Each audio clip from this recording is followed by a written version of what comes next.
আপনারা যদি একটু ভালো করে লক্ষ্য করেন তাহলে দেখবেন পেছনে দাঁড়িয়ে লিওনেল মেসি বলটা পেয়েছিলেন থিয়াগো আলমাদা।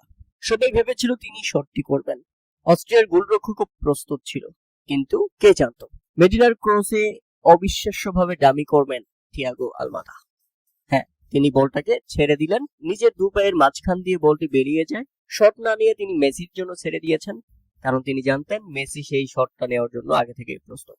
এবং লিওনেল মেসির দুর্দান্ত শট ম্যাচের 38তম মিনিটেই পেনাল্টির সেই দুঃখ ভুলে অস্ট্রিয়ার জালে বল, চোখ জোড়ানো এক গোলে বিশ্বকাপে সর্বোচ্চ গোলের বিশ্ব রেকর্ডটা করেই ফেললেন লিওনেল মেসি। হ্যাঁ দর্শক, বিশ্বকাপে মেসির এটি 28তম ম্যাচে 17টি গোল, বিশ্বকাপে যার সর্বোচ্চ।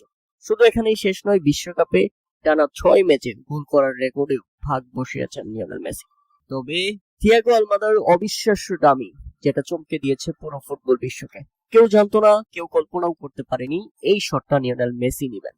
কিন্তু আর্জেন্টিনা যে ক্লাসিক গেম খেলে, আর্জেন্টিনা যে ক্লাসিক ফুটবলে পৌঁছে গেছে অনেক আগেই, সবার থেকে সেরা, সবার থেকে আলাদা, সেটা আরো একবার এই ম্যাচে ফুটে উঠেছে লিওনেল মেসির এই অবিশ্বাস্য এবং দারুণ গোলে।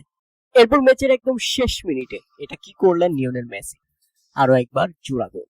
হ্যাঁ, দ্বিতীয়ার্ধের যোগ করা অতিরিক্ত সময়ের শেষ মিনিটে লিওনেল মেসি একবার না দুবার নয়, তিনবারের চেষ্টায় গোল করেই ছেড়েছেন।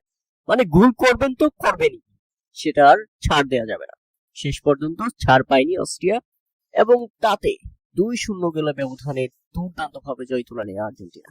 আর এই জয়ের মাধ্যমে আর্জেন্টিনা নকআউট পর্বে চলে গেল। মানে শেষ মিনিটে অস্ট্রিয়ার বক্সের ভেতরে ছোটখাটো একটা তুফান তৈরি হয়েছিল, সেই ঝড়ে রীতিমতো মেসির সম্মুখে টিকতেই পারেনি অস্ট্রিয়া।